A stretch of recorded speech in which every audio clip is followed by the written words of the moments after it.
우리는 하나님께서 우리 주 예수님을 통해 이루시는 놀라운 구원 사역에 대해서 누가복음의 말씀을 통해서 하나하나 살펴보고 있습니다. 특히 지난주에는 예수님께서 새로운 시대를 가져오시는 분이시다. 그분은 새 옷이고 새 포도주고 새 부대시다라는 그 비유에 대해서 함께 살펴봤어요. 새로운 옷, 새로운 포도주를 새로운 가죽 부대에 담는 것은 결국 우리가 어떤 자라는 것을 아는 것이냐? 하나님 앞에서 완전히 죄인이라는 걸 아는 것. 그리고 오직 그분의 용서를 가지고 우리에게 오시는 분이 예수 그리스도라는 사실을 믿는 것. 이게 바로 이 비유를 이해하는 바른 관점이라고 말씀드렸어요. 그리고 우리는 모든 성경을 이와 같은 관점에서 바라보아야 한다라고 말씀을 드렸습니다.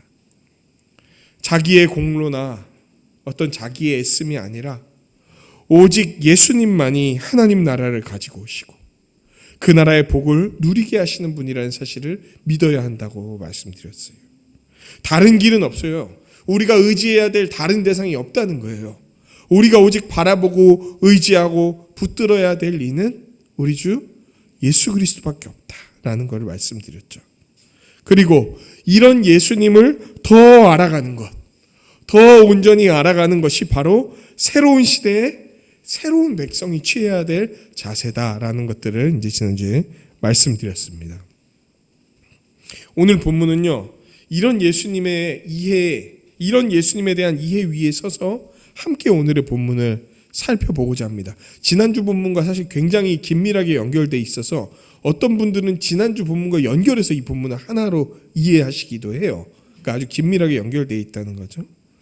특별히 오늘 나타난 안식일에 대한 이 두 가지 에피소드, 두 가지 사건을 함께 살펴보면서 우리 예수님이 어떤 분이신지 또 우리에게 어떤 삶을 살게 하시는지 깊이 있게 바라보고자 합니다.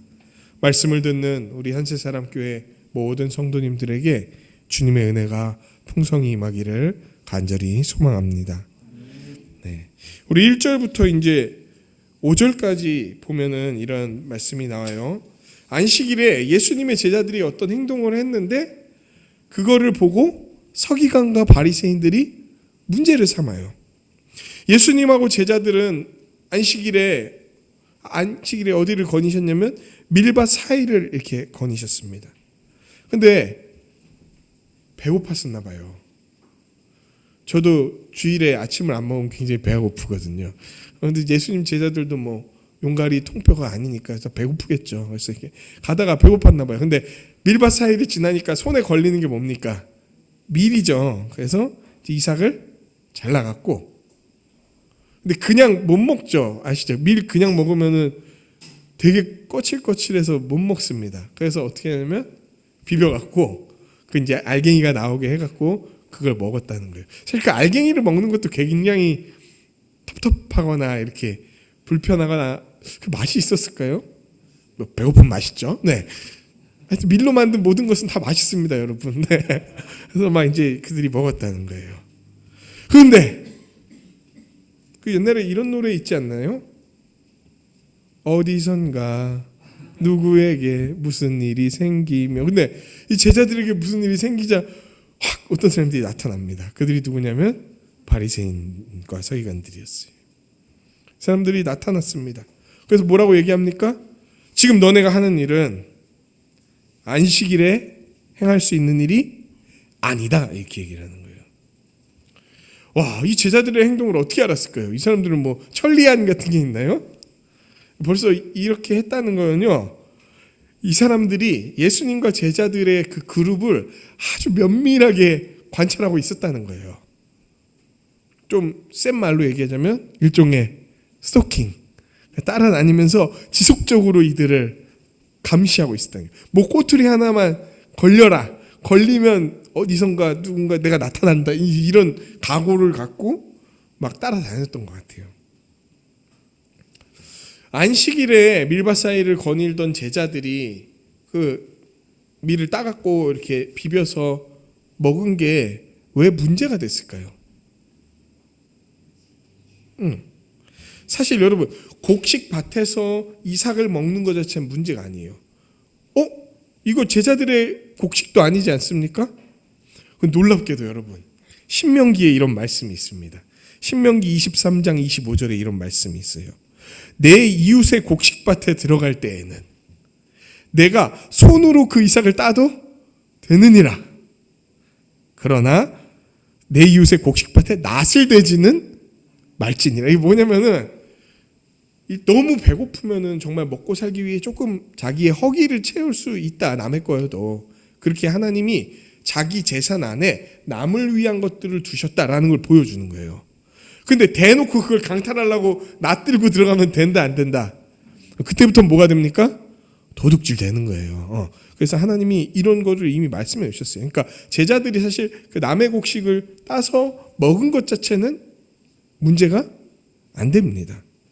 근데 문제는 이들이 문제 삼는 게 뭐냐면은 이 행위를 안식일에 했다는 거예요. 안식일에 관한 규례는 십계명에 나오죠. 안식일에 대해서 뭐라고 나옵니까? 안식일을 기억하여 거룩하게 지키라. 그날에 뭘 하지 마라. 일을 하지 마라. 이렇게 나와요. 그런데 그 일은 뭘까요? 어떤 게 일일까요? 어디까지가 일일까요? 그게 명확히 안 나와요, 율법에. 그런데 여러분 우리가 지지난주 아니 거의 한 달 전부터 살펴온 이 그룹 바리새인과 서기관들은 뭐에 능한 그룹이라고 했습니까? 이런 율법을 구체적으로 지키는 것을 만들어내고 지키는 데 능한 사람들이라고 했죠. 그래서 이 사람들이 안식일에 일을 하는 게 뭔가에 대해서 41개 정도를 만들어놨대요. 혹은 39개라고 얘기하기도 합니다. 이 장로들의 이걸 유전이라고 해요. 이제 율법을 잘 지키기 위해서 만들어 놓은 적용집 같은 거죠. 이거 자체는 성경일까요? 아닐까요? 아니에요. 근데 성경을 잘 지키려고 이제 만들어 놓은 적용집 같은 거예요. 39가지나 된대요. 안식일에 이거 하면은 이거부터는 일이다라고 하는 게. 그런데 거기에 뭐가 있냐면 곡식을 따갖고 비벼서 까서 타작을 해갖고 키질을 해서 곡식이 이제 나달이 드러나도록 하고 먹는 것은 일이다라는 게 들어가 있는 거예요. 그러니까 그 규례, 그 안식일의 규례, 장로들의 유전에 해당하는 걸 갖고 이제 이들은 예수님의 제자들이 안식일을 범했다라고 지적을 한 거예요. 근데 당시에 이들이 만든 안식일 규례는요 너무 까다롭고 번거로웠어. 벌써 39가지 하면 벌써 어떤 생각이 드십니까? 한 가지 규례 갖고 39개. 성경 구절은 요만한데 그게 막 39개 하지 말라는 게. 그러니까 안식일을 기억하여 거룩히 지키라라는 계명이, 아무 일도 하지 말라라는 계명이 하지 말라의 퍼레이드가 돼버린 거예요. 이게 뭐 하지 말고 뭐 하지 말고 뭐 하지 말고 뭐 하지 말고 뭐 하지 말고 뭐 하지 말고 이렇게 안 하는 게 계명을 잘 지키는 거다. 이제 이런 게 돼버린 거예요. 그리고 이런 서기관과 바리새인들이 지금 누구에게 질문을 하고 있습니까? 예수님의 제자들에게 하고 있는 거지만 사실 이 질문은 누구를 향한 비난이냐면 예수님을 향한 비난이에요. 당신 제자들이 이렇게 하고 있는데 왜 안 말립니까? 왜 컨트롤 안 합니까? 당신들 지금 율법에서 가장 중요한 내용 중 하나인 안식일을 제대로 안 지키는 걸, 어기고 있는 걸 알고 있습니까? 이거 인정하면 당신들은 이탈자, 다른 말로 이단이요, 이 얘기 하려고 그러는 거예요. 이제 바리새인들의 질문은 일종의 경고였어요. 예수님한테 무엇을 따라야 마땅한가를 갖고 도전하는 거였어요. 지금 우리의 유전을 따를 거요 말 거요, 이거 갖고 도전하는 거였어요. 안 따르면 당신들은 이단자다. 뭘 따라야 되겠습니까? 이들이 만들어낸 율법의 적용을 따르는 겁니까? 아니면 예수님이 보여주시는, 그리고 예수님이 허용하시는 그 행하심입니까? 이 도전이 이제 들어온 거예요. 이런 바리새인들은 예수님께, 그리고 질문을 했잖아요. 거기에 대해서 예수님이 이제 바리새인들에게 슬슬 답하기 시작하세요. 예수님은 재주가 있으신 것 같아요. 바리새인들이 열받게 하는 재주. 물론 이게 바리새인들 일부러 열받으라고 한 말은 아니에요. 근데 바리새인들 잘못이죠. 사실 열받는 게. 우리 열받지 않고 잘 생각해야 되는데 열받았어. 뭐라 그랬길래 열받았냐? 딱 얘기하는 거예요. 성경 갖고 얘기를 합니다. 구약 성경에서 뭐 당시에는 신약 성경이 없으니까 구약 성경이란 말도 없습니다. 성경이라고 하면 다 우리의 구약 성경인 거예요.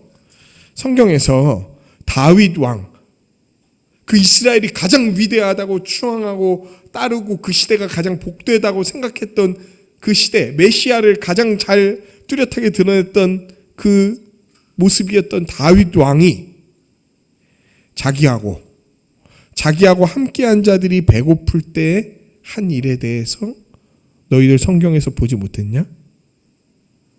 지금 이 질문을 통해서 예수님은 바서, 이제부터 제가 바서라고 할게요. 바리새인과 서기관 줄임말이에요. 그 바서, 그들한테 바서를 혼내고 계시는 거예요. 이미 너희가 이거 읽었는데 왜 모르는 것처럼 하냐?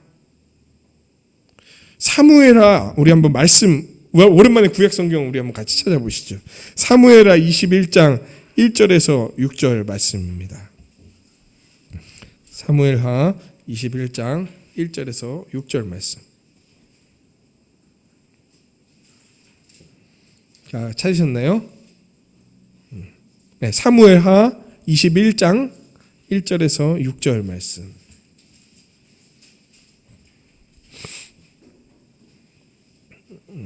다 찾으셨으면 우리 한 목소리로 같이 읽도록 하겠습니다. 시작. 다윗이 노베에 가서 제사장 맞나요? 1절에서 6절. 틀렸나요? 네. 제가 잘못 적은 것 같습니다. 죄송합니다. 오랜만에 같이 잘 읽어보려고 했는데 잠시만 기다려 주십시오.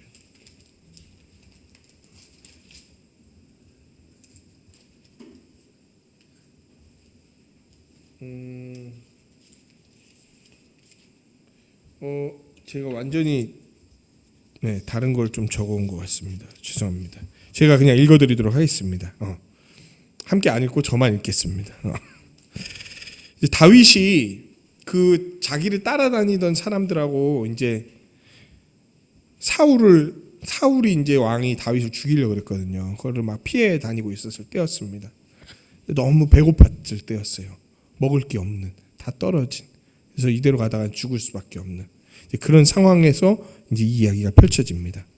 다윗이 노베 가서 제사장 아히멜렉에게 이르니 아히멜렉이 떨며 다윗을 영접하여 그에게 이르되 어찌하여 내가 홀로 있고 함께하는 자가 아무도 없느냐 하니 다윗이 제사장 아히멜렉에게 이르되 왕이 나에게 이를 명령하고 이르시기를 내가 너를 보내는 것과 내게 명령한 일은 아무것도 사람에게 알리지 말라 하시기로 내가 나의 소년들을 이러이러한 곳으로 오라고 말하였나이다. 이제 당신의 수중에 무엇이 있나이까? 떡 5덩이나 무엇이나 있는 대로 내 손에 주소서 하니. 지금 다윗이 그 제사장 아히멜렉에게 요구를 하는 겁니다. 근데 제사장이 다윗에게 말합니다. 이르되 보통 떡은 내 수중에 없다. 그럼 뭐가 있냐? 거룩한 떡. 이 거룩한 떡은 뭘 얘기하는 거냐면은 성전 안에 성소 안에 있는 그때는 성막이었죠.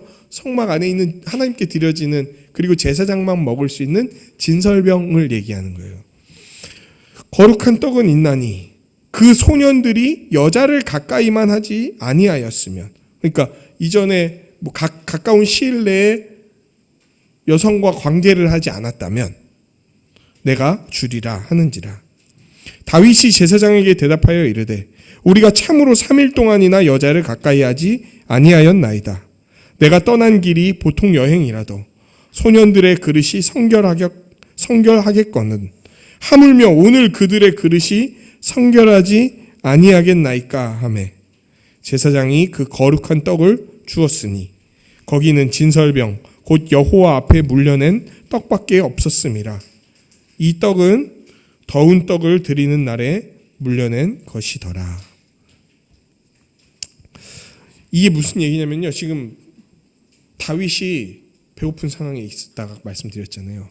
그래서 제사장에 가서 떡 좀 주세요 했는데 제사장이 갖고 있던 떡이 뭐냐면 하나님께 바쳐진, 그리고 오직 제사장들만 먹을 수 있는 떡이 있었어요. 그런데 원래 이거 먹으면은 뭘 어기는 겁니까? 율법을 어기는 거예요. 그런데 다윗이 이런 처지에 놓여 있자, 그리고 하나님의 기름 부음 받은 사람인 다윗이 여기에 있자, 제사장이 이것을 거룩하기만 하면 먹을 수 있다고 허락해 준 거였어요. 네, 지금 그 소리가 안 나게 잘 지도해 주시면 감사하겠습니다. 다윗은 하나님의 전에 들어갔습니다. 제사장만 들어갈 수 있는데요. 제사장 외에 먹어서 안 되는 진설병을 먹었습니다. 그리고 그와 함께하는 자들에게도 그 떡을 나눠 줬어요. 다윗은 분명히 율법에 어긋나는 행동을 했습니다. 진설병은 오직 제사장들만 먹을 수 있으니까. 그런데 예수님이 왜 이 얘기를 꺼내신 걸까요? 예수님은 왜 이 얘기를 꺼내신 걸까요? 이 얘기를 꺼내신 이유가 뭐냐면요. 예수님은 바서들, 바리새인과 서기관들의 전통인 그 장로들의 유전을 넘어서는 율법 자체에 대해 다루시려고 그러는 거예요. 다시 말씀드릴게요. 지금 예수님을 지적하는 이 사람들은 예수님이 뭐 어겼다고 얘기하고 있는 건가요? 율법을 어겼다는 게 아니에요. 율법을 자기들이 적용집을 만들어낸 자기들의 유전, 장로들의 유전이라고 하는 그 율법 적용집을 어겼다고 예수님을 지적하는데, 예수님은 그런 거 말고 나는 율법 그 자체를 갖고 논하겠다, 이 얘기를 하는 거예요. 그러니까 훨씬 권위가 있는 걸 갖고 얘기를 하시려고 하는 겁니다.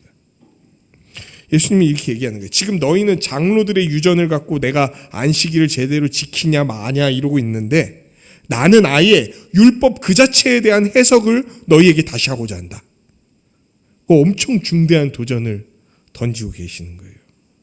예수님 자신이 율법의 효력, 율법의 의도, 율법의 한계에 대해서 다시 해석하겠다고 얘기하시는 거예요. 그러니까 이건 장로들의 유전 갖고 예수님에게 될 게 아니라는 거예요. 훨씬 더 큰 권위 자체를 내가 다시 해석할 수 있다고 아예 말씀해 주시는 거예요.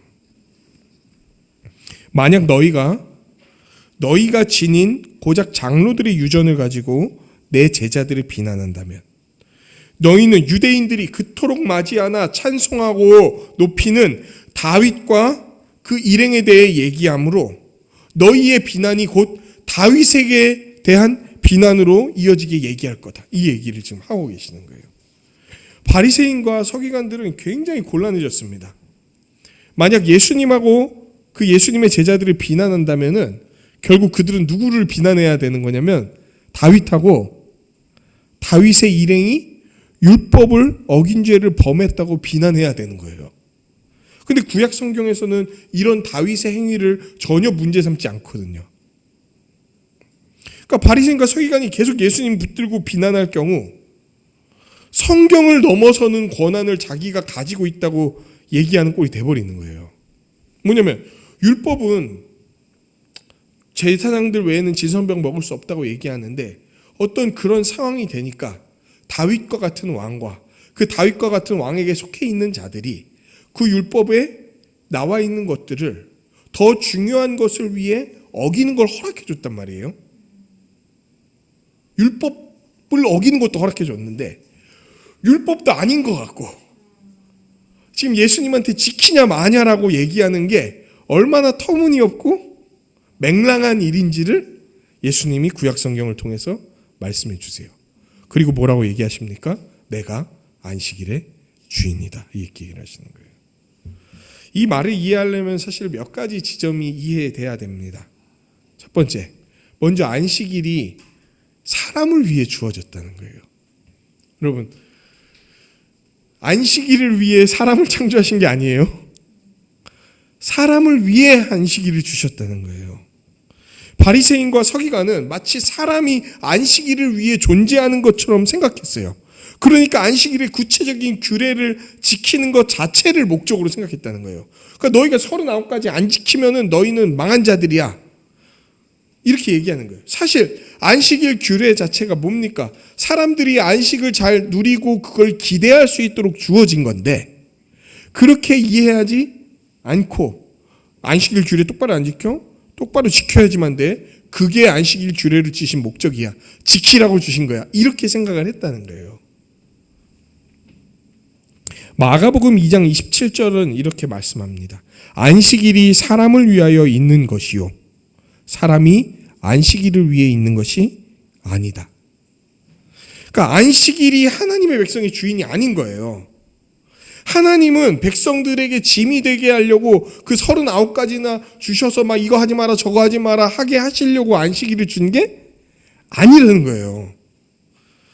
하나님이 안식일을 주신 것은 우리가 죄로 인해서 잃어버린 그 안식, 복, 해방을 하나님이 회복하실 것이다.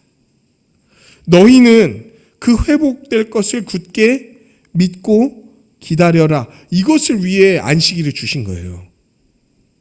여러분 다시 한번 말씀드릴게요. 안식일을 주신 이유는요 다른 게 없습니다. 너희가 죄로 인해서 그 안식을 잃어버렸어. 그래서 모든 풍요로움을 잃어버렸고 죄의 종이 되어버렸어.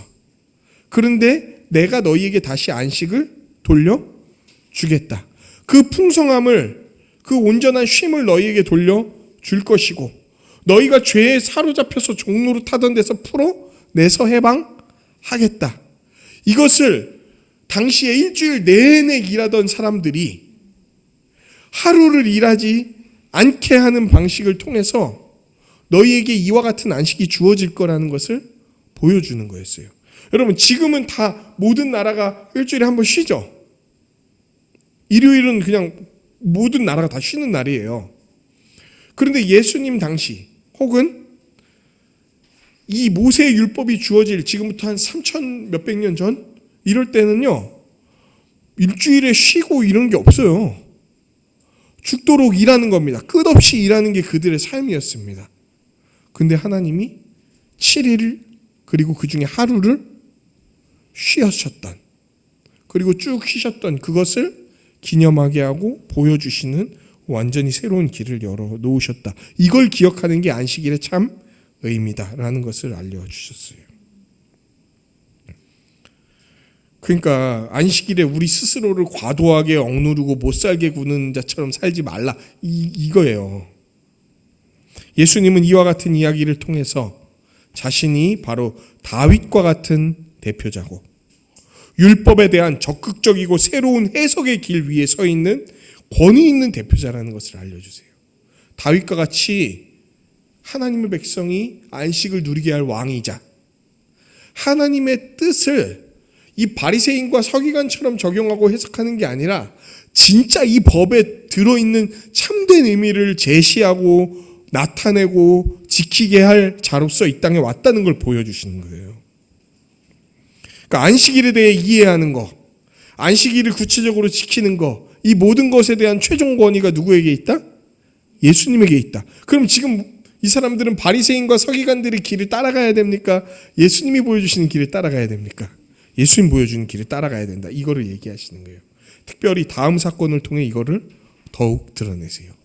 6절부터 말씀 보겠습니다. 6절부터 10절까지 말씀을 보면은 또 다른 안식일이 다가옵니다. 이 안식일은 이전 사건 바로 후에 있었던 안식일은 아닐 수도 있어요. 뭐 몇 주 혹은 몇 달이 지난 후의 안식일이었을 수 있습니다. 근데 아무튼 이 앞에 있었던 안식일 사건 다음에 있었던 안식일에 일어났던 사건이었습니다. 그리고 이 사건은 아까 1절부터 5절에 나왔던 안식일에 있었던 갈등과 지금 사건이 안식일이라는 주제로서 연결해서 이해해야 되는 사건이라는 것을 보여주는 거예요. 안식일에 예수님은 회당에 들어가셨습니다. 그분은 가르치셨어요. 늘 그런 것들을 하셨죠. 그런데 그곳에 오른손이 마른 사람이 있었어요.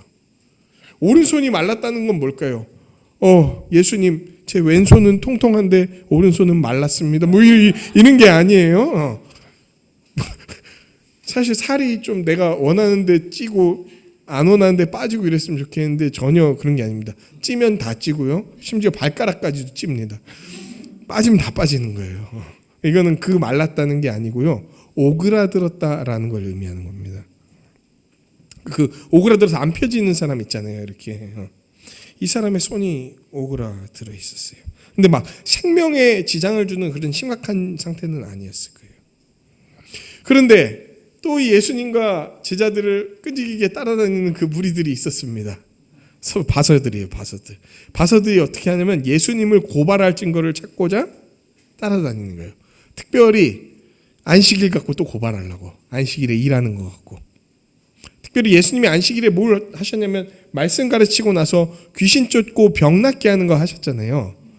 그런 거 갖고 이제 꼬투리를 잡으려고 안식일에 병 고치는 걸 이렇게 엿보면서 꼬투리 잡으려고 했던 거였어요. 당시 이 바서들의 적용집, 즉 장로들의 유전에 의하면 안식일에 병을 고치는 의료 행위는 일반적으로 금지됐습니다. 특별히 허용되는 경우가 있어요. 목숨이 아주 위험한 경우, 혹은 아이를 갑자기 나오는 경우. 그래서 아이를 낳는 것도 일로 여겨지지 않았고 그 아이를 받는 산파의 일도 일로 여기지 않았어. 또 할례를 베풀어야 되는 경우 같은 것도 이제 일로 쳐주지 않았다는 거예요. 그러니까 자기들 마음대로 해요. 물론 마음대로는 아니고 그 나름 기준이 있었겠죠. 근데 간단한 의료 행위나 꼭 그때가 아니어도 되는 것들은 안식일 이후에 하도록 그 적용집이 이렇게 얘기를 했단 말이에요. 근데 우리가 이전에 봤을 때 안식일에 예수님이 귀신 들린 자, 회당에서 귀신 들린 자의 귀신을 쫓은 일, 또는 안식일에 베드로 장모의 열병을 낫게 한 일, 이런 게 있었잖아요. 근데 그거 갖고는 얘네가 뭐라고 안 해요. 왜? 당시에 귀신이 들려있으면 막 난리 쳤으니까 빨리 쫓아내는 게 급선무고, 열병이 걸려서 언제 죽을지 모르니까 그거 낫게 해주는 건 오케이. 그런데 이 손 마른 건 생명에 지장 가는 거 아니잖아. 그러니까 혹시 이런 지점에서 예수님이 안식일 규례를 어기는 게 있을까 이렇게 관찰하고 있었다는 거예요. 여기 성경 본문이 뭐라고 나옵니까? 엿보다라고 나오죠. 이 엿보다라는 단어는 파레테쿤도라는 헬라어인데요. 모르셔도 돼요. 근데 하여튼 엿보다라는 이 단어는 곁눈으로 훔쳐보다라는 의미를 지닌 단어로서 이들의 행위 자체가 얼마나 어둡고 음습한 행위인지를 드러냅니다. 이게 되게 아이러니해요. 왜 그러냐면요, 여러분 당시에 바리새인과 서기관들은요 스스로를 빛으로 생각하고 있었습니다. 이 어두운 땅 가운데 하나님의 빛을 비추는 자, 그 하나님의 백성의 정면 앞에 서서 하나님이 얼마나 거룩하신지를 자기들의 삶을 통해서 비추는 자로 생각했어요. 그러니까 이들은 늘 당당했어요. 누구 앞에서 주눅들지도 않고 늘 당당했다고. 왜? 내가 하나님 법을 잘 준수하고 잘 해석하고 이해하고 지킨다고 생각했으니까 당당했어. 그런데 이 당당하던 사람들이 뭐 하고 있는 줄 아세요? 예수님 졸졸 따라다니면서 옆으로 훔쳐보면서 건수 잡으려고 하는 자들로 바뀌었다는 거예요. 얼마나 추잡해졌습니까? 하나님의 법을 지키는 문제를 원래 율법이 의도하는 바 하나님을 사랑하고 이웃을 사랑하는 그 의도대로 이해하고 적용하려고 하는 게 아니라 그저 이 율법에 대한 문제, 법을 지키는 문제를 뭘 갖고 쓰려고 그러냐면 예수님을 올가매는 데에 도구로 삼으려고, 예수님을 죽이는 용도로 사용하려고 한다는 거예요. 사람이 얼마나 추잡해지고 악해졌는지를 보여주는 거예요, 이게. 그런데 예수님은요, 이미 이런 서기관과 이 바서들의 생각을 아셨어. 그래서 손 마른 사람한테 일어나라. 그리고 어떻게? 한 가운데 서라. 모두가 다 볼 수 있도록 한 가운데 서라. 딱 얘기를 하세요. 그 사람이 섰습니다. 그러자 예수님이 말씀하세요. 누구에게 말씀하셨을까요? 손 마른 사람한테 하셨을 것 같죠? 아닙니다. 손 마른 사람을 일어서게 하고 나서 그들 곧 과서들한테 말씀하셨다는 거예요. 그러니까 지금 너네가 어떤 생각하고 있는지, 니네가 어떤 눈으로 날 쳐다보고 있는지 내가 다 알고 있어. 딱 얘기하는. 그러니까 세우고 나서 얘네는 훔쳐보고 있으니까 자기들이 훔쳐보는지 몰랐을 텐데 딱 보고 얘기하시는 거예요. 내가 너희에게 묻는다. 안식일에 선을 행하는 것과 악을 행하는 것, 생명을 구하는 것과 죽이는 것, 어느 것이 옳으냐? 지금 이 얘기는 뭘 비교하는 줄 아십니까? 예수님 자신의 행위와 바리새인과 서기관들의 행위의 특성을 딱 대조해서 구분해서 보여주는 거예요. 안식일에 선을 행하고 생명을 살리는 것과 안식일 규례를 갖고 악을 행하고 죽이는 것 중에 어떤 게 옳으냐?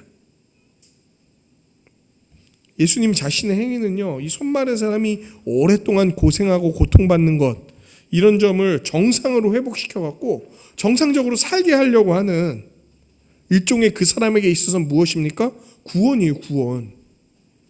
그리고 이 행위는 안식일에도 기꺼이 하나님께 받아들여질 만한 행위다라고 말씀하시는 거예요. 이게 너희는 이 일이 안식일을 범하는 일이라고 생각하지만 아니다. 이거는 오히려 기꺼이 하나님께 받아들여질 만한 일이야 라고 완전히 그들의 해석에 정면으로 반박하며 안식일에 대한 해석이 내가 맞다 이 얘기를 하시는 거예요. 당연하죠. 율법의 원리가 뭡니까? 하나님을 사랑하고 이웃을 사랑하는 거라면 이 행위는 이런 율법의 참된 원리에 근거한 당연한 행위입니다. 바리새인들은 안식일에 대한 지나친 적용을 갖고 고통받는 사람들을 그 어려움에서 해방시켜 주려고 하지 않았어요. 그저 이것 갖고 예수를 고소하려고 하고 엿보는 행동들을 하고 있다는 거예요. 예수님은 이것을 악을 행하고 죽이는 것이라고 표현하시는 거예요. 예수님의 질문은 다음과 같은 거예요.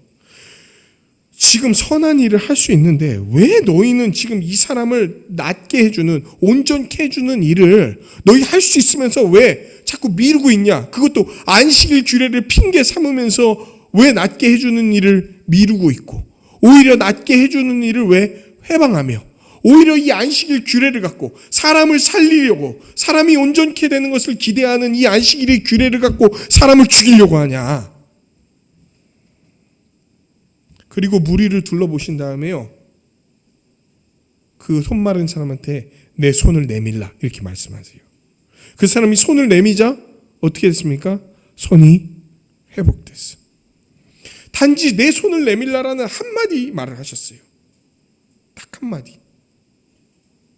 이거 바리새인과 서기관들이 꼬투리를 못 잡습니다.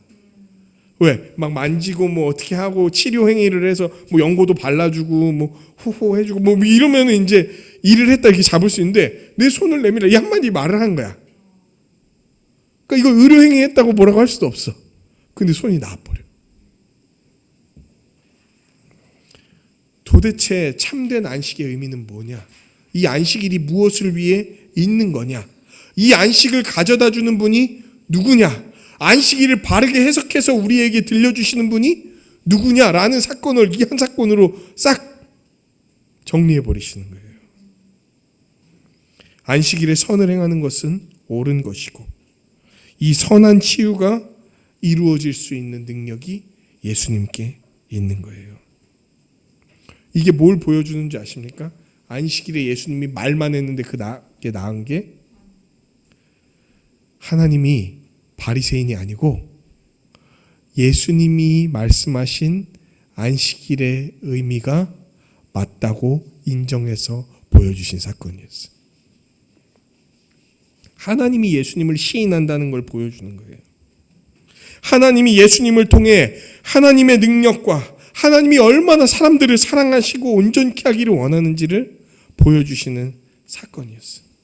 그러니까 하나님의 사랑과 하나님의 온전케 하심과 하나님의 능력이 예수님을 통해서 그 안식일의 참된 의미를 드러내면서 확 나타난 사건이었죠.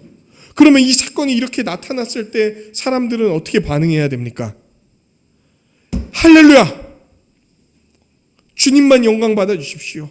하나님이 우리를 정말 사랑하시는군요. 이렇게 생각해야 되지 않습니까? 11절.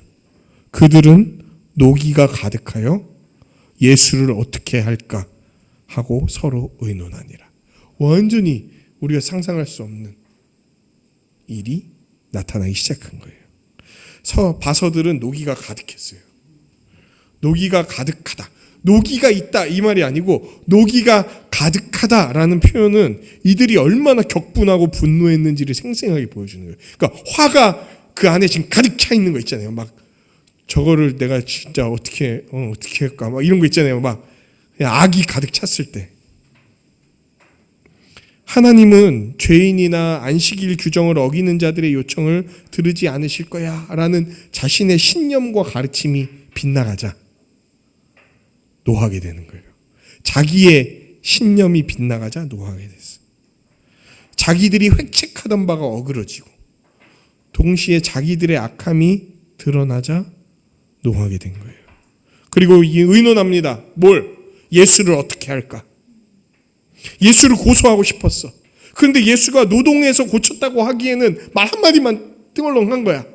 그러니까 어떻게 고발할 수도 없고 난처했어요. 예수를 두고 어찌해야 될지를 몰랐어.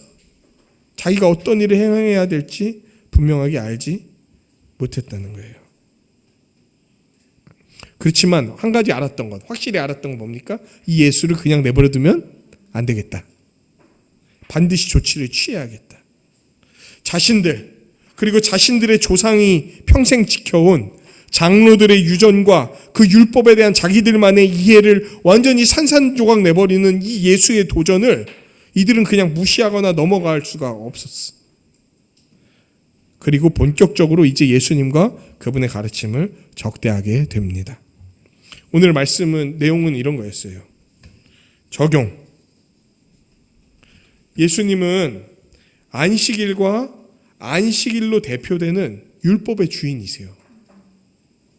이 예수님은 안식일의 주인이시고요. 안식일은 이걸 대율법이라고 하는데 안식일 규례 자체가 뭘 대표하는 거냐면 율법 전체를 대표하는 거예요. 이게. 그러니까 안식일의 주인이라는 건 곧 다른 말로 율법의 주인이시다. 하나님의 법의 주인이시다라는 거예요. 첫 번째 적용. 예수님은 안식일의 주인이세요. 안식일의 의미는 뭐였습니까? 안식일은 안식일 규례를 잘 지키게 하려고 주신 게 아니라 그랬죠. 오히려 하나님의 안식이 우리에게 이루어질 것을 고대하고 오직 하나님만을 의지하는 날이었어요. 사람이 안식일을 위해 존재하는 게 아니라 안식일이 사람을 위해 존재합니다. 하나님이 원래 창조하셨던 그 세상을 보여주는 에덴 동산, 그리고 하나님 나라가 얼마나 복될지를 보여주는 다윗 왕국, 이런 것을 통해서 안식의 삶이 영혼과 육체가 죄에서 해방돼서 오직 하나님만을 섬기는 것을 이렇게 잘 보여줬단 말이에요. 그런 것들을 꿈꾸게 했던 날이 안식일이었어. 야, 안식이 이루어지면 우리 에덴 동산 때처럼 그렇게 살아갈 거야. 안식이 이루어지면 다윗처럼 위대한 왕이, 솔로몬과 같은 위대한 왕이 우리를 다스릴 거야. 그래서 정말 풍성하게 되고 풍요롭게 되고 평화롭게 되고 서로 돕는 배필로 살아가고 가치 있는 삶들을 하나님과 함께 살아가게 될 거야 라는 걸 꿈꾸게 하는 날이 언제였냐면 안식일이었어요. 노동에서 해방하는 것을 통해. 하나님이 그리고 이를 이루시겠다는 것을 믿는 거였죠. 그러니까 여러분, 안식일을 지킨다는 것은 지금 안식이 이루어졌다는 겁니까? 아직 이루어지지 않았다는 겁니까? 아직 이루어지지 않았다는 거예요. 안식일은 그 날이 올 것을 기념하고 기대하는 날이었으니까. 그런데 여러분, 이런 일주일에 하루를 떼어서 쉬었던 안식일의 의미는요, 오늘날에도 굉장히 중요합니다. 이 시대는요, 정신없는 그냥 자기 스케줄, 특별히 돈을 더 벌기 위해서 또는 자기 쾌락을 누리기 위해서 온갖 기회를 그냥 포착하는 일에 몰두하는 시대예요. 그러니까 정신이 없어. 자기가 누구인지, 자기 삶을 돌아보고 뭐 이럴 만한 시간이 없는 거예요. 옛날 사람들은 여행을 갈 때 왜 여행을 가는 줄 아십니까? 조용한 곳에 여행을 갔어요. 가서 자기의 삶을 돌아봐. 그리고 내 삶이 어떻게 흘러왔고 어떻게 가야 할지를 정리하고 이런 거였는데, 지금은 여행 가도 뭡니까? 그냥 자기를 돌아보거나 뭐 인생을 생각하거나 이런 게 아니고, 부어라, 마셔라, 엔조이, 플레잉 뭐 이러면서 막 놀고 막 이런 거에 이제 다 몰두가 돼 있는 거예요. 그러니까 쉼도 자기를 바쁘게 몰아붙이는 거예요. 우리가 우리의 안식을 만들어낸다고 또한 이 세대는 이야기를 합니다. 우리가 안식을 누릴 수 있는 법, 우리가 열심히 하는 것. 우리가 안식을 누릴 수 있는 것, 내가 정말 기회를 잘 포착하는 것. 이런 세대 속에서 오직 안식은 하나님이 주신다라는 것을 알게 하는 면에서 이 안식일의 의미, 일주일의 하루를 쉼으로써 우리가 살아가는 그 의미는 대단히 중요합니다. 장사하는 분들은 특히 주일을 쉰다는 거는 사실 뭐 말이 안 되는 일이죠. 왜냐면 황금 노다지를 놓치는 거예요. 특히 또 우리 교회 미용 쪽에서 일하시는 분 있지 않습니까? 일요일에 미용을 안 한다? 이거는 그 업계에서는 바보 천치인 거예요. 그때가 장사가 제일 피크인데. 근데 우리가 그걸 안 하는 것을 통해 뭘 우리가 드러내고 믿는 겁니까? 그러지 않아도 하나님이 우리를 책임지시고 먹이신다. 참새 하나도, 참새 2마리도 하나짜리온에 팔리는 거 하나님이 허락하지 않으면 안 되는데, 하물며 정말 사랑하고 사랑하는 피조물 중에 가장 사랑하는 인간, 그리고 그 안에서도 자기 백성으로 삼은 자들을 그냥 내버려 두시겠냐. 그래서 주중에 하루를 떼서요, 예배로서 하나님의 말씀을 듣고 그분께 영광 돌리는 일은 하나님을 의지하고 하나님만이 참된 안식을 주실 수 있다는 것을 이해하고 믿는 측면에서 지금도 여전히 중요해요.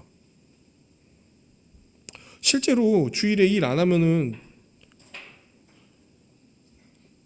되게 직업의 폭도 좁아지고 벌이도 줄어듭니다.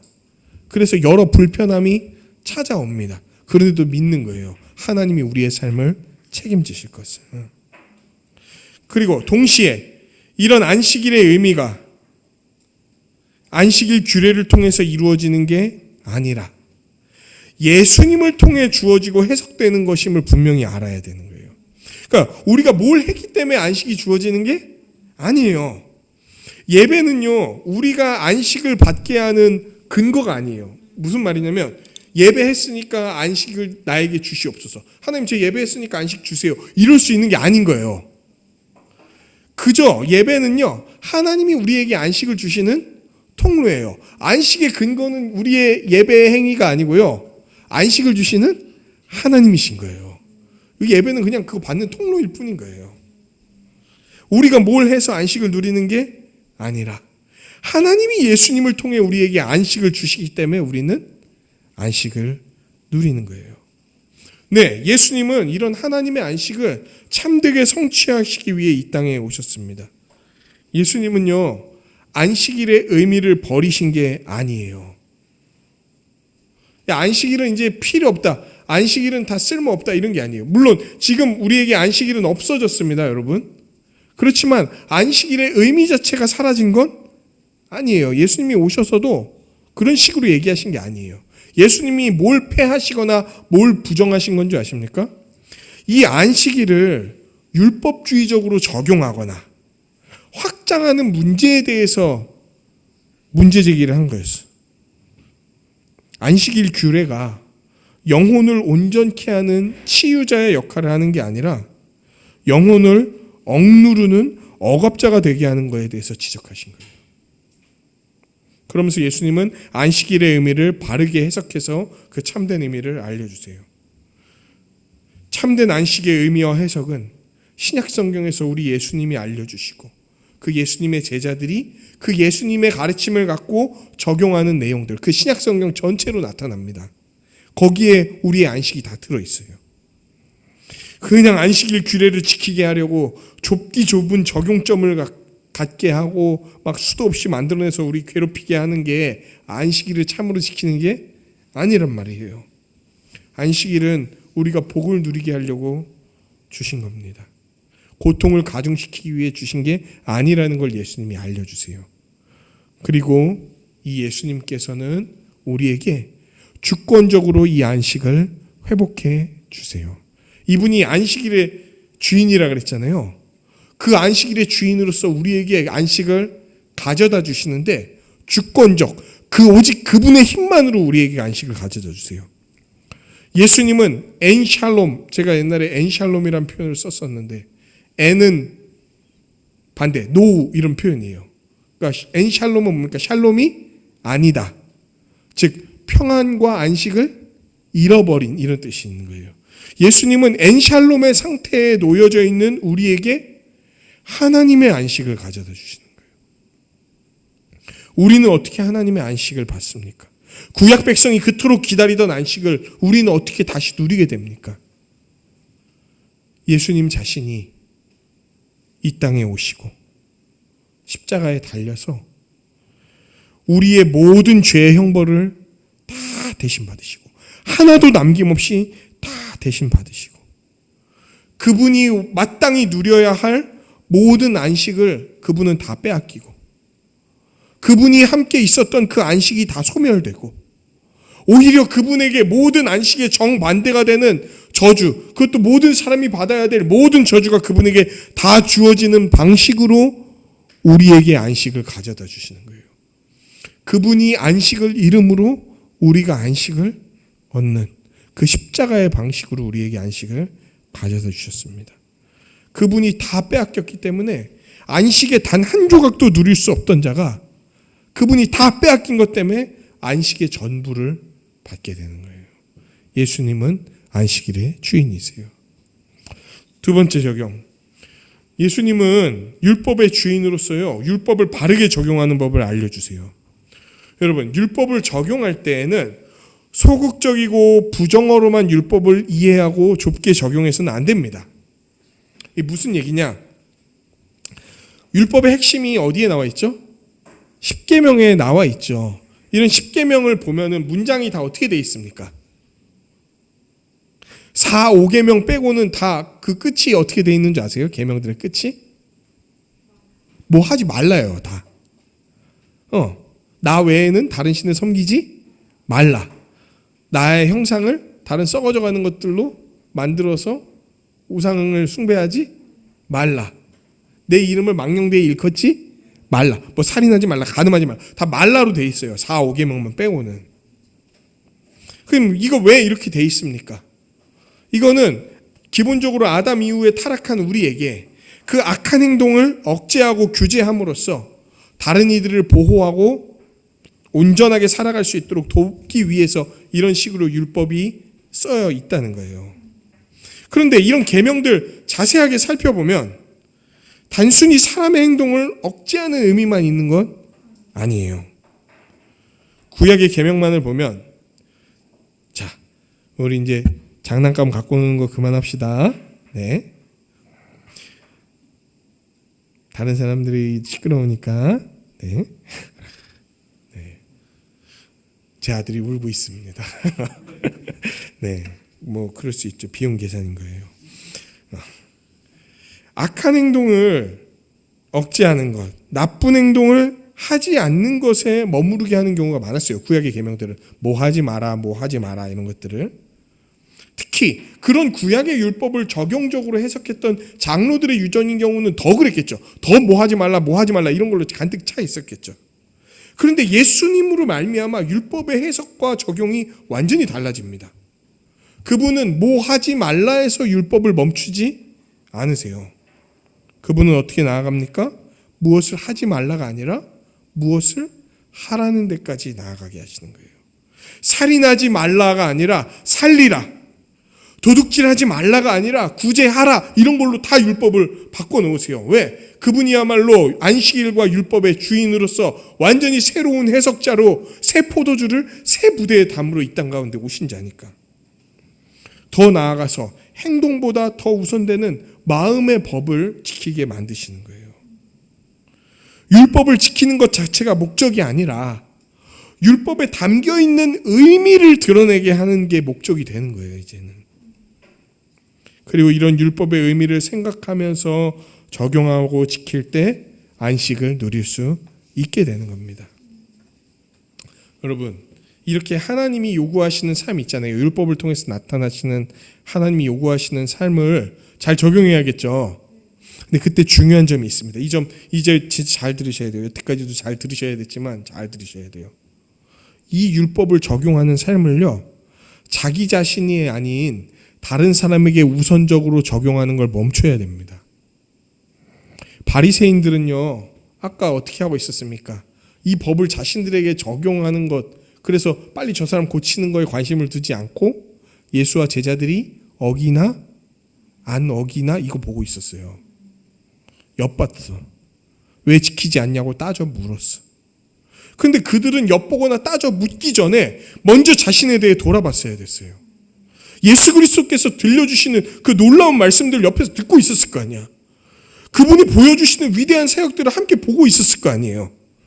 그런데 그거 갖고 자신의 삶과 자신이 아는 것들에 대해 평가하고 반성하고 돌이키고 온전한 바로 나아갔어야 됐는데, 그러지 않고 이 율법 갖고 얘네 지키나 안 지키냐 따져 물으면서 너는 왜 지키니 안 지키니 이렇게 나아갔단 말이에요.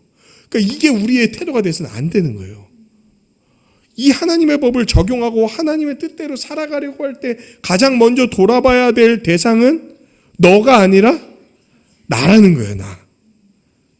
그 법을 적용할 땐 너가 아닌 나가 우선이 돼야 된다. 말씀을 들을 때 가장 먼저 생각나는 단어는 나여야 돼요. 내가 아닌 다른 사람이 생각나는 그 생각들 있잖아요. 어떤 말씀을 들을 때 아유 저 사람이 저랬어야 되는데, 아유 저 사람이 저래야 되는데, 이 생각하고 우리는 가장 먼저 싸워야 됩니다. 적용은 나부터예요. 누구부터가 아니에요. 나로부터 시작되고 나에게 공정이 적용될 때 이게 우리가 말씀을 보고 대하는 바른 태도가 될 거란 말이에요. 왜 너는 이렇게 안 해? 왜 너는 안 지켜? 너가 이런 말할 자격이 있어? 너가 이렇게 안 해서 내가 이렇게 된 거잖아. 내가 너 때문에. 이게 우리의 우선적인 말이 돼서는 안 돼.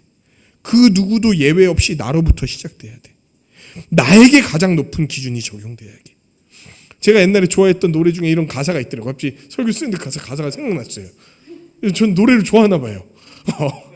이 무슨 가사였냐면 나에게는 관대하고 남에게는 막대하고 이런 가사가 있었어요. DJ DOC라는 가수가 불렀던 노래였어요. 근데 갑자기 그거 왜 기억났지? 근데 율법을 적용할 때 바리새인들은 이와 같이 했어. 나에게는 관대하고 남에게는 막대하고. 근데 우리는 이 정반대가 돼야 되죠. 나에게는 엄격하고 남에게는 오래 참고. 이게 우리가 하나님의 뜻을 수행하면서 살아갈 때 우리의 태도가 돼야 된다는 거예요. 그런데 한 가지 문제가 있습니다. 뭐가 문제일까요? 뭐가 문제일까? 이런 삶이 가능하겠냐는 거예요. 이렇게 고귀하고 수준 높은 삶을 우리가 살 수 있겠냐는 거예요.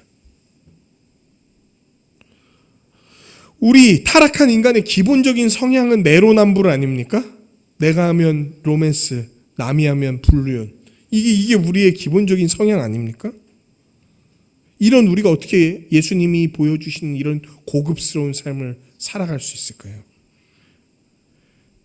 안식일의 주인이신 예수 그리스도, 그분께서 안식을 누리게 하는 율법을 우리가 온전한 의미를 이해하게 하고 그 온전한 방향으로 지키도록 살아가게 해주실 거예요. 맞아요. 우리로서는 우리의 힘만으로는 이것들을 지킨다는 건 불가능해요. 그런데 예수님이 우리와 함께 하심으로 이 삶을 살게 해주실 거예요. 마태복음 5장 17절부터 20절까지 이런 말씀이 있습니다. 예수님이 하신 말씀이에요. 산상수훈에서. 내가 율법이나 선지자를 폐하러 온 줄로 생각하지 말라. 폐하러 온 것이 아니고 완전하게 하려 함이라. 진실로 너희에게 이르노니 천지가 없어지기 전에는 율법의 1.1획도 결코 없어지지 아니하고 다 이루리라. 그러므로 누구든지 이 계명 중에 지극히 작은 것 하나라도 버리고 또 그같이 사람을 가르치는 자는 천국에서 지극히 작다고 일컬음을 받을 것이요 누구든지 이를 행하며 가르치는 자는 천국에서 크다고 일컬음을 받으리라. 내가 너희에게 이르노니 너희 의가 서기관과 바리새인보다 더 낫지 못하면 결코 천국에 들어가지 못하리라. 바리새인과 서기관들은 그 적용법 만들어내서 집요하게 잘 지켰잖아요. 근데 이들은 하지 말라만 갖고 있었지 하라라는 법이 없었어요. 그들의 율법을 지키는 목적은 내가 어떻게 하면 하나님께 인정을 받을까였지 하나님을 사랑하고 이웃을 사랑하려고 하는데 그 율법을 지키려는 목적이 있지 않았어요. 그래서 예수님이 그걸 알려주시는 거예요. 하지 말라 정도가 아니라 하라로 가라. 그리고 다른 사람을 온전하게 하는 게 우리의 목적이 되어야 된다. 그런데 너희는 그런 고급스러운 삶을 살 수 없어. 그래서 우리가 믿을 때 성령으로 말미암아 우리를 예수 그리스도 안에 두사 우리를 십자가에서 함께 죽이시고 그분의 부활과 함께 살리셨어요. 새로운 사람이 되게 하셔서 이 일이 가능하게 만드셨어요. 갈라디아서 2장 20절. 내가 그리스도와 함께 십자가에 못 박혔나니 그런즉 이제는 내가 사는 것이 아니요 오직 내 안에 그리스도께서 사시는 것이라. 이제 내가 육체 가운데 사는 것은 나를 사랑하사 나를 위하여 자기 자신을 버리신 하나님의 아들을 믿는 믿음 안에서 사는 것이라. 아멘. 여러분 새롭게 되었기 때문에요. 그리스도 안에서 살아가기 때문에 그분이 우리에게 능력을 주셨기 때문에 우리는 고귀한 삶을 살 수 있게 됐습니다. 이걸 믿어야 되는 거예요. 맞아요. 우리는 때로 넘어지기도 합니다. 마치 우리는 때로는 새로운 사람이 아닌 것처럼 아주 악독했던 옛사람처럼 살기도 해요. 물론 제가 한 말은 살 수밖에 없다 이 얘기가 아닙니다. 우리는 그렇게 살 수밖에 없어요. 이러면 예수님이 일으키신 일을 다 무시해버리는 거예요. 근데 우리는 때로는 그렇게 살기도 합니다. 그래서 뭐 합니까? 회개하죠. 이때마다 기억해야 돼요. 그럴 때마다 기억해야 돼요. 우리가 죄를 지을 때마다 이 세 사람과 전혀 상반되는 삶을 살 때마다 기억해야 돼. 사탄이 우리가 넘어지는 것을 틈타서 우리의 정체성을 뒤흔들고 야 네가 무슨 하나님의 자녀야. 거봐 안 돼.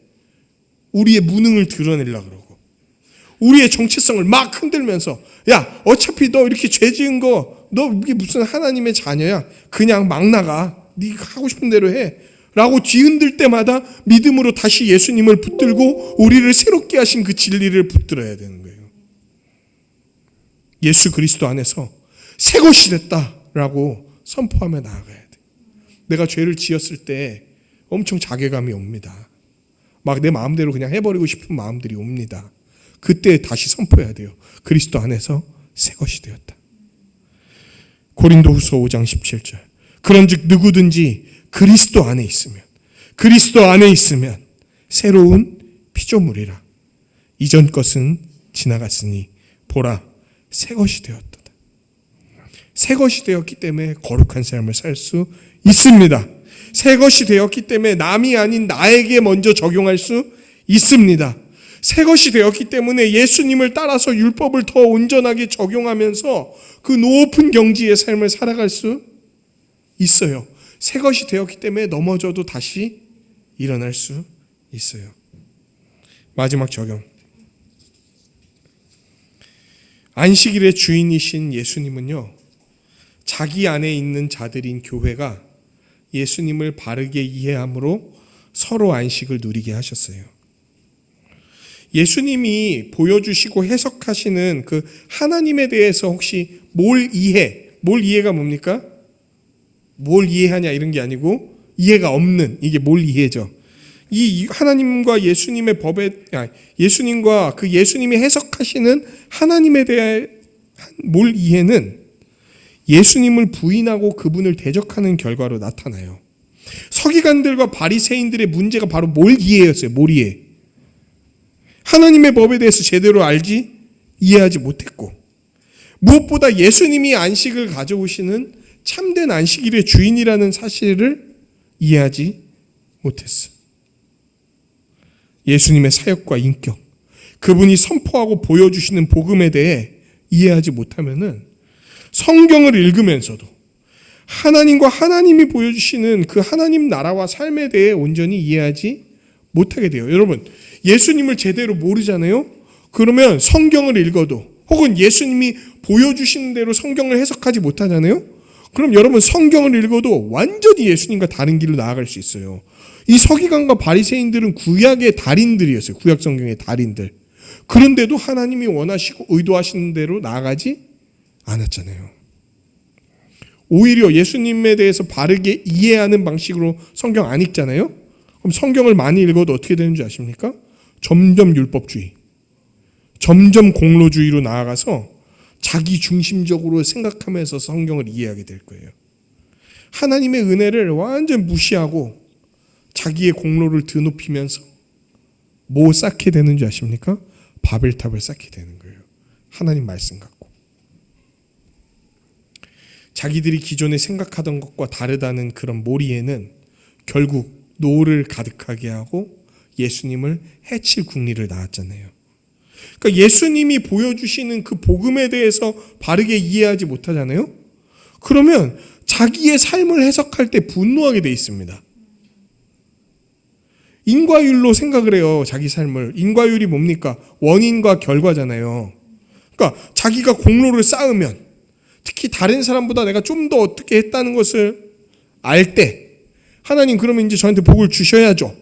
제가 이 정도로 하나님을 위해 희생했는데, 제가 이 정도로 하나님을 위해 뭘 선택하고 삶을 살았는데 이 정도면 하나님 내게 복을 주셔야죠. 이렇게 생각하게 된단 말이에요. 그런데 자기가 생각하는 결과가 나오지 않잖아요. 그럼 바리새인과 서기관들이 분노했듯이 하나님께 분노하게 돼. 더 나아가서 자기 뜻대로 안 되는 것을 보면서 신앙을 부정하거나 막 살아버림으로써 예수님, 그리고 자기 자신, 그리고 다른 사람을 해치거나 공격하게 된다는 거예요. 복음을 바르게 이해하거나 믿지 못하면 우리는 반드시 자기중심적으로 생각하게 돼 있고 율법주의, 공로주의로 나아가게 돼 있고 하나님과 자기 자신과 다른 사람을 해치는 바리새인과 서기관과 같은 삶을 살아가게 됩니다. 그러므로 예수님이 알려주시는 예수님에 대해서, 그리고 예수님이 알려주시는 그 하나님 나라의 법과 삶에 대해서 잘 이해를 해야 됩니다.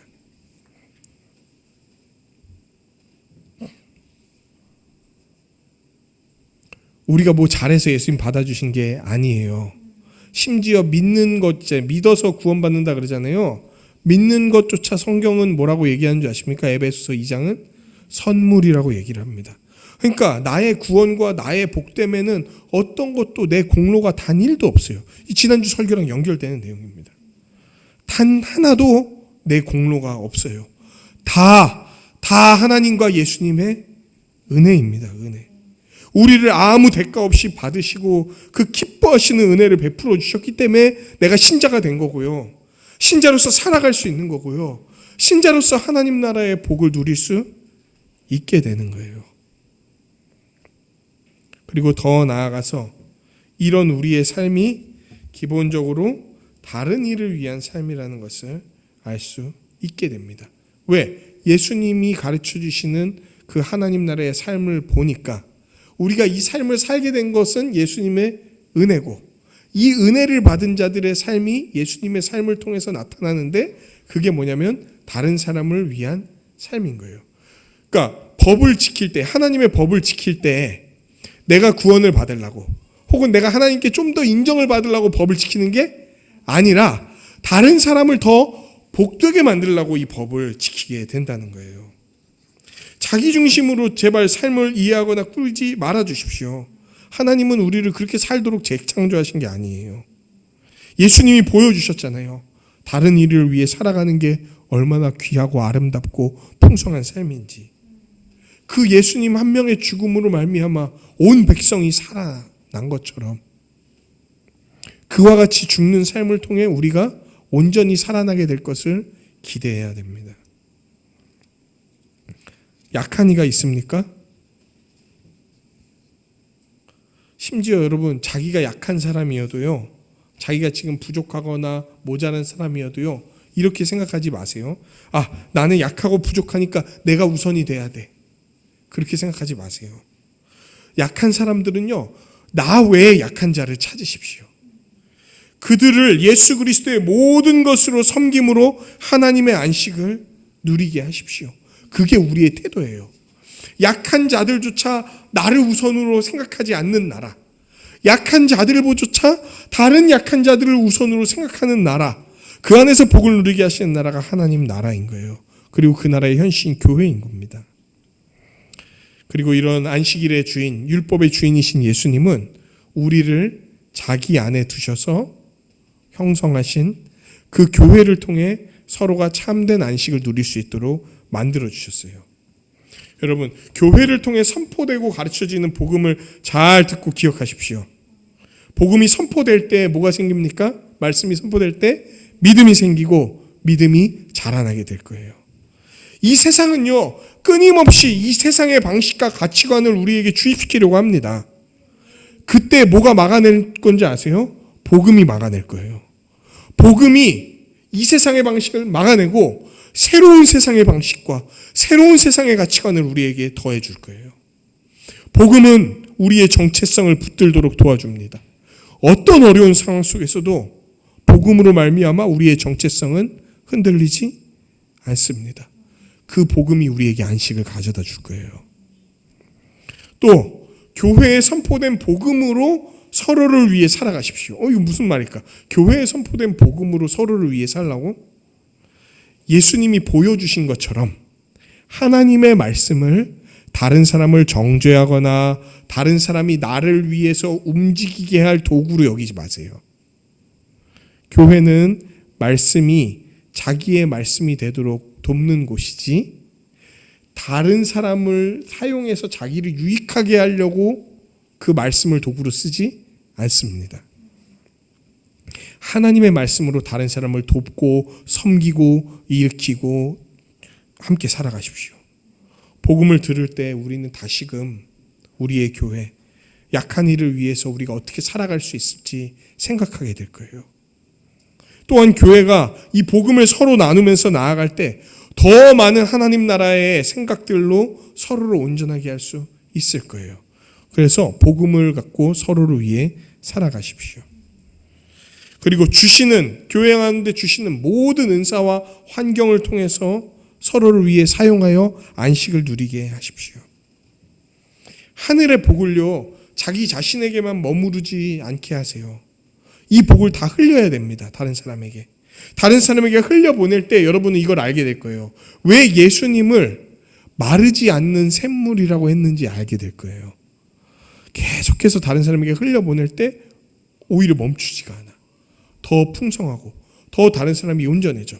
그런데 다른 사람들도 나를 위해 계속 흘려보내고 있으니 우리 모두가 온전해지는 결과가 그 가운데 나타날 겁니다. 여러분, 혹시 좋은 환경에 있는 분들이 계십니까? 감사하십시오. 그거 다른 사람들이 안식을 누리도록 하나님의 일에 동참시키신 거예요. 어려운 환경에 있는 분들이 있습니까? 그래도 감사하십시오. 이 어려운 환경은요, 하나님이 얼마나 위대하신 분이신지 알고 누리도록 우리에게 주신 믿음의 장이에요. 어려운 상황 속에서도 우리가 섬길 때 다른 이가 우리의 어려움 가운데서 행한 그 섬김을 통해 안식을 누리는 초월적인 역사를 맛보게 될 거예요. 제가 옛날에 이제 막 권면하고 이럴 때 어려운 분들에게도 그래도 어려운 상황 속에도 섬기십시오 이러면, 제가 어려운데 어떻게 섬깁니까? 제가 재정적으로 어려운데, 혹은 마음이 어려운데, 혹은 제가 육체가 어려운데 어떻게 섬깁니까? 이런 분들이 계셨어요. 그런데 그때 믿음의 도약을 해야 돼. 어려움 속에서도 섬겼던 수많은 믿음의 선배들, 신앙의 선배들이 이 성경과 교회 역사 가운데 있습니다. 그들이 거기 가운데 뛰어들 때 우리같이 가난한 사람들을 통해, 우리같이 연약한 사람들을 통해, 우리같이 부족한 사람들을 통해 뭐가 나타나겠어? 그런데 하나님의 초월적인 역사가 나타나는 겁니다. 섬김의 걸음마다 안식의 향기를 맡게 될 거예요. 그 봉사의 땀방울마다 안식의 열매들이 맺히게 될 거예요. 그 헌신의 장면마다 하나님이 꿈꾸셨던 처음 세상의 그 모습들이 온전히 펼쳐지게 될 거예요. 이걸 믿으셔야 되는 거예요. 마지막, 안식은 이렇게 교회 안에서 서로 잡아줄 때 주어집니다. 안식은 서로를 섬기는 것을 통해 주어지기도 하는데 바로 잡아줄 때 주어지기도 합니다. 예수님이 아까 누구한테 질문을 던지셨죠? 바리새인과 서기관들에게 질문을 던지셨죠. 근데 이거 왜 질문 던지신 걸까요? 그 사람들 내가 너희를 심판하겠다 이것만 보여주려고 던지신 걸까요? 그 질문은 경고였어요. 하지만 그 경고는 단순히 두려움을 주고 쫄게 만들려고 하는 게 아니었단 말이에요. 이들을 다시 바로잡아주고 싶으셨어요. 예수님은.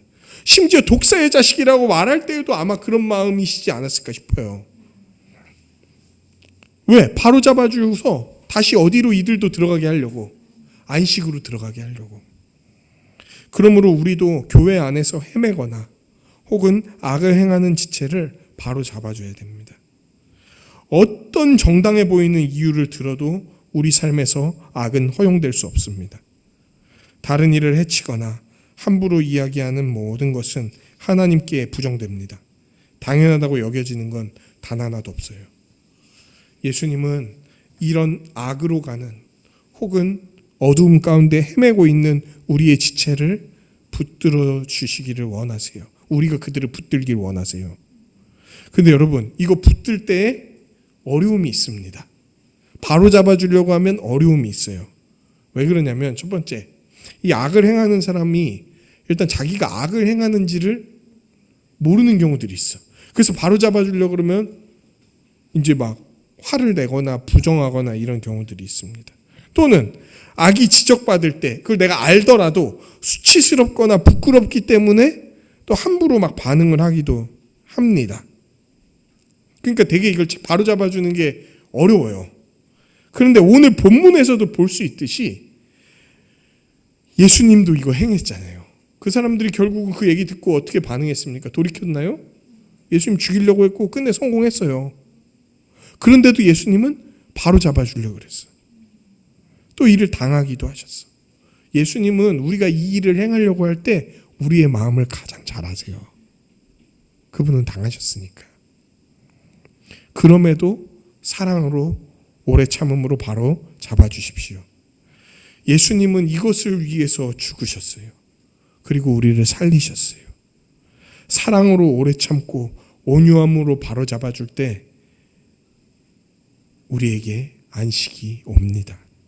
왜? 이게 안식의 근원이시자 주인이신 예수님을 인정하는 삶이기 때문이에요. 그리스도 안에서 한 세 사람이 된 서로에게 도움을 받음으로 서로를 붙잡아 주십시오. 또한 질서와 권위의 도움을 받음으로 서로를 세워 주십시오. 그때 주님께서 우리에게 안식을 허락하실 거예요. 말씀을 맺겠습니다. 안식일의 주인이신 우리 주 예수 그리스도께서 우리에게 안식을 주셨어요. 그분은 이 땅에서부터 우리가 안식을 누리도록 만드셨어요. 더 나아가 함께 안식을 누릴 수 있는 한 몸 된 교회로 우리를 세우셨어요. 또한 교회가 서로 안식을 누릴 수 있도록 돕는 마음도 주시고요. 능력도 선물해 주셨어요. 이제 우리는 안식일의 그 주인이신 예수 그리스도를 믿음으로 이 땅에서부터 안식을 함께 누리면서 살아가게 되었습니다. 안식일의 주인이신 예수님과 함께 살아가는 그 안에서 정말 복을 그리고 안식을 함께 누리는 우리 한세사람 교회가 되기를 주님의 이름으로 간절히 축원합니다.